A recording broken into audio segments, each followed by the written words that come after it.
Yeah, just the first half there, I thought there's this period where they scored 3 tries in a row. We had no ball, and they got some momentum, and I don't think any team could have stopped Tonga the way they came at us then. But it was certainly a good learning curve for our team, and particularly the majority of young guys in it.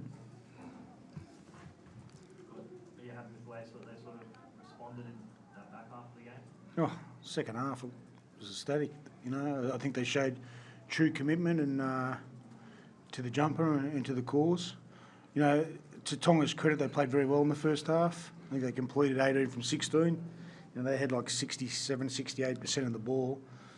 And I don't think, again, any team in the world could have stopped them, the momentum that they had. But, I spoke to the boys. I thought we should have been a bit more resilient at times in that period. But, it was a learning curve, for the majority of our younger guys. And, I think in the second half when you showed, when the guy next to me and Milf and a few of them started to charge onto the ball and lead the way, everyone jumped on board with them, But obviously losing Sam Cassiano after 3 minutes, who was probably our most experienced forward, didn't help the cause in the first half or the second half,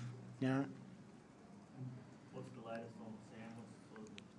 I'm not too sure at the moment. I think his knee, we're not obviously sure how bad it is, but obviously he couldn't come back on, so it doesn't sound real flash at the moment. But I know our doctor's in there talking to Melbourne at the moment.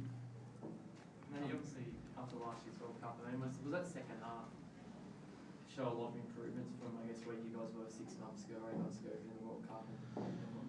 Listen, we don't even talk about the World Cup. It's over. It happened 8 months ago. We've learned from it. We've moved on. I think we've got 4 guys from that squad or 5 guys from that squad that was there. Yeah. We've got a new squad. We changed a lot of things this week. As I said, I thought our preparation was enormous. I thought, it was a very good learning curve for our team today, and this week. And, we could have, 3 minutes in the second half when they got to 36, whatever it got to, they could have hoisted the white flag, but they showed some true commitment, and I thought with a bit more luck we could have made it a bit of a game in it in that last 5 or 10 minutes, but unfortunately it didn't come to that. But, What was the discussion you had to the boys at halftime in the sheds?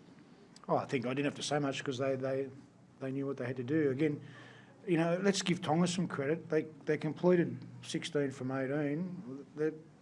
Any team that's doing that with the strike power they've got are going to be hard to stop. So they played really well. As I said, I didn't think we played that bad, but they've got a couple of lucky tries. They've got probably 2 lucky tries, and then they've got some penalties that got them out of trouble pretty easy. So we never got made them work. But we saw in the second half when we actually completed some sets and made them work hard, how effective we can be, particularly with the ball. Are they ready for Australia? Mate, they're ready for anyone, but so are we.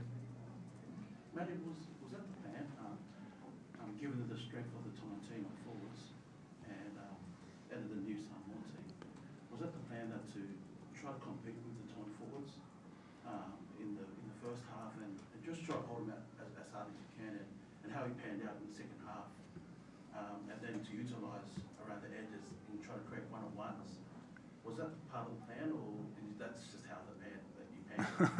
I think that Tongan forward pack, you got to do whatever you can to stop them. If you need a Sherman tank, you get it, because they're just tough to do. But again, we knew we had some strike power on the edge, but losing Sam was a big. He's our most experienced forward. That certainly didn't help our cause. That's why again, all our young guys, and particularly in the forwards, they really manned up. And as I said, BJ, when he charged, they all jumped on board, and same with Milf and Timmy Laffey. It was good. So, again, when we had 2 young halves, they certainly took a lot out of it. Again, sometimes we got a bit excited. We just needed to be a bit more, game management, put the ball out at times when we were tired, or just kick it to the corner. But they backed themselves to try and score tries all the time now, which isn't a bad thing. How tough was it, Joey, when they were sort of on a roll? It was tough. That first half was pretty tough for us, but You know, they just kept getting a roll on with their big forwards. You got Feed and Tomalolo coming out here with footwork, getting on the outside of our halves. But we did well to hang in there, and then we came out in the second half and proved that we got some pride in our jersey. So yeah, I'm proud of the young boys that made their debut, and yeah. Matt, you've been in this for a while now with Samoa. How committed are you to taking this next generation of Samoan players through with these young kids? Are you stick with them? Yeah, definitely. And I'm committed here. You know, I look forward to these camps more than they do.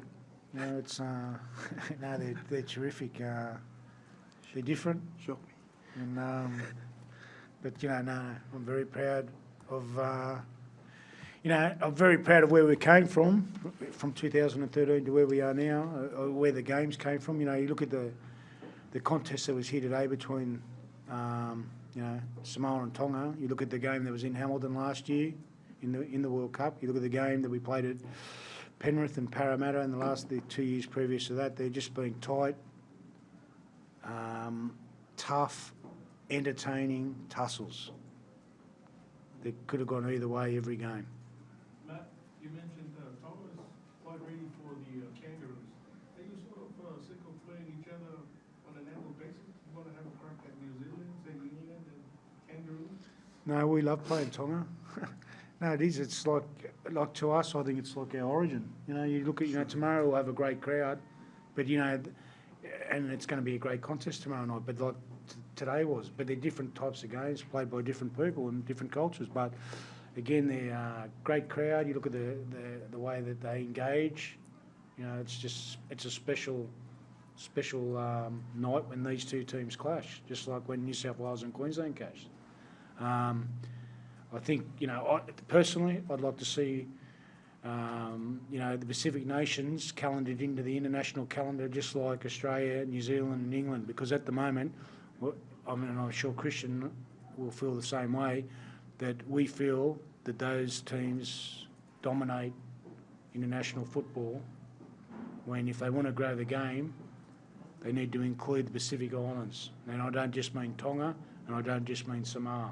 I mean Fiji, I mean PNG, I mean the Cook Islands as well. Cool. Sweet.